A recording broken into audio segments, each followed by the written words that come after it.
તૂટતી ખેડૂત ખાતેદારી એટલે બિન ખેડૂત જાહેર થવાના કારણો. એક જ કારણથી બિન ખેડૂત નથી થતો, અનેક કારણોથી થાય છે. તો આપણે જાણી તો લઈએ, એટલે આપણે કમસે કમ ઊંધાના પાંજરામાં ગળી ન જાય. આપણી ખાતેદારી તૂટે ને કોકની તૂટતી હોય તો આપણે કહીએ કે ભાઈ આ તારી ખાતેદારી આવી રીતે તૂટે. જે લોકોની તૂટે છે એનામાંથી ખ્યાલ આવી જશે કે આપણી ખાતેદારી કઈ રીતે તૂટી. એક, કલેક્ટરના પ્રમાણપત્ર વગર અંતિમ જમીન વેચીને બીજી જગ્યાએ જમીન ખરીદી હોય, પછી ગમે એના બીજાના પ્રમાણપત્રની ખરીદી હોય, તલાટીના ખરીદો, આપણે એ લખવાની જરૂર નથી કોના પ્રમાણપત્રની ખરીદી. કલેક્ટરના પ્રમાણપત્ર વગર અંતિમ જમીન વેચી નાખી, આજે આવતીકાલે ખરીદી, પછી મામલતદારનું પ્રમાણપત્ર હોય તોય ભલે, તલાટી એન્ટ્રી પાડી દીધી હોય ભલે, અને સર્કલે એકને એક જગ્યાની હોય ને આમ એન્ટ્રી પાડી દીધી હોય ને તોય ભલે, એની ગામમાં હોય તો પડી જાય ને, એકને ગામમાં હોય એટલે પડી જાય. પણ એ ખાતેદારી તૂટે. પરમિશન કોની જોઈએ?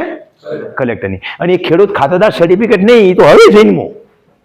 મૂળ ખેડૂત ખાતેદાર સર્ટિફિકેટ નહીં, 2 વર્ષમાં કે હક કમીના કિસ્સામાં કે સંપાદનના કિસ્સામાં 3 વર્ષનું ખેતીની જમીન ખરીદવા અંગેનું પ્રમાણપત્ર હોવું જોઈએ. જે આઈઆરએ પોર્ટલ પર અત્યારે બી અરજી થાય છે, 2 અરજી અલગ અલગ છે, પોર્ટલમાં 2 અરજી અલગ અલગ થાય છે. એ ખરીદેલું 2 વર્ષમાં ખેતીની જમીન ખરીદવા અંગેનું કલેક્ટરનું પરમિશન લેટર જોઈએ. જો એ નથી લીધો કલેક્ટરનું પ્રમાણપત્ર અને જમીન ખરીદી લીધી મામલતદાર આધારે ગમે એના આધારે, તો ખેડૂત ખાતેદારી તમારી એ તારીખથી તૂટી ગઈ કહેવાય. તૂટી ગયાના સંદર્ભમાં શું થાય? 3 વિકલ્પી આપણે ભણી ગયા છીએ કે ક્યારે તૂટી, એના આધારે એનું ડિસિઝન લેવાય. વચ્ચે વાત નહીં. 7/12 નામ ન હોય અને વિલથી જમીનમાં નામ ચડે. આપણે ચર્ચા કરી ગયા છીએ ને બધા કે 7/12 નામ આવતા પહેલા જન્મજાત ખેડૂત થવું પડે. જન્મજાત વગર ખેડૂત થઈ શકાતું નથી. 7/12 નામ ન હોય ને ગિફ્ટથી જમીન મળે તો અંડા ગંડા ડોટ કેવું કહેવાય ને, આ ખેડૂત નથી હું બનાવી દઉં, પૈસા મળે ઉલટાના. હામાં ગિફ્ટની જમીને એના નામે ખરીદાય ને માથે જતા મને પૈસા દે ને તો તાર ધંધો બની જાય. એટલે એવું હાલે નહીં, એ ખેડૂત ખાતેદાર ન કહેવાય. બાપ દાદાના નામની વિસંગતતાની વારસાઈ થઈ હોય, નામમાં ફરક હોય, વિસંગતતા થઈ, બાપ દાદાની હોય તો છોકરીનું નામ કીધું વારસાઈમાં પાછળ વાઇફ ઓફ ન કરાવ્યું હોય, એ બધા વારસાઈ બાપ દાદા વખતનું થયું ને એનું, તો આવા સંદર્ભમાં પણ ખાતેદારી તૂટે.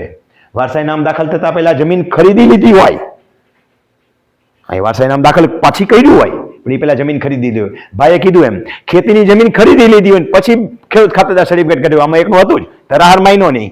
આપણે દલીલ કરતા હતા અહીંયા, એ મારી પાસે છે પણ બીજા કિસ્સામાં છે, અથવા તો એ કિસ્સામાં પછી લીધું છે, એ હાલે નહીં. એટલે ફિલ્મના ઉદાહરણનો દાખલો દીધો તો ટિકિટ લેવા વાળો.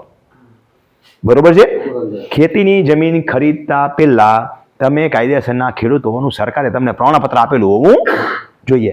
આ જ જમીન ખરીદી લીધી, કાલનું પ્રમાણપત્ર મળે કે અરજી કરી દીધી ને આવતીકાલે ઇસ્યુ થાય તો ન હાલે.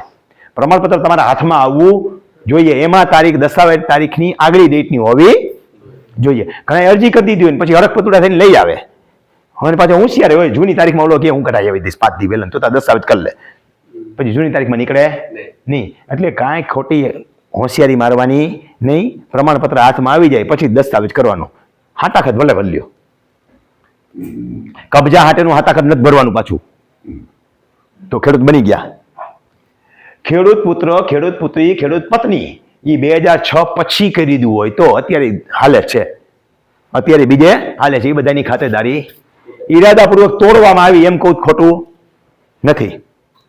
2006 સુધી જ માન્ય હતું. 2006 પછી ખેડૂત પુત્ર, ખેડૂત પત્ની અને ખેડૂત પુત્રી તરીકે રાજકોટ જિલ્લામાં 2014 સુધી આવેલું છે. એટલે કેટલાની ખાતેદારી તૂટી ગઈ છે તમે વિચારી જુઓ. અને હજી એક જિલ્લામાં સમાચાર મળે છે કે અહીંયા હાલે છે. તો આ ખેડૂત ખાતેદારી તૂટે અને તૂટે જ. હક કમીના કિસ્સાની અંદર કલેક્ટરના સર્ટિફિકેટ વગર 7 નંબરના નામ હોય, સમજા, હક કમી કરી દીધો હોય, 7 નંબરના નામ હોય ને સરાવન બાકી હોય, એના આધારે જમીન ખરીદાઈ જાય.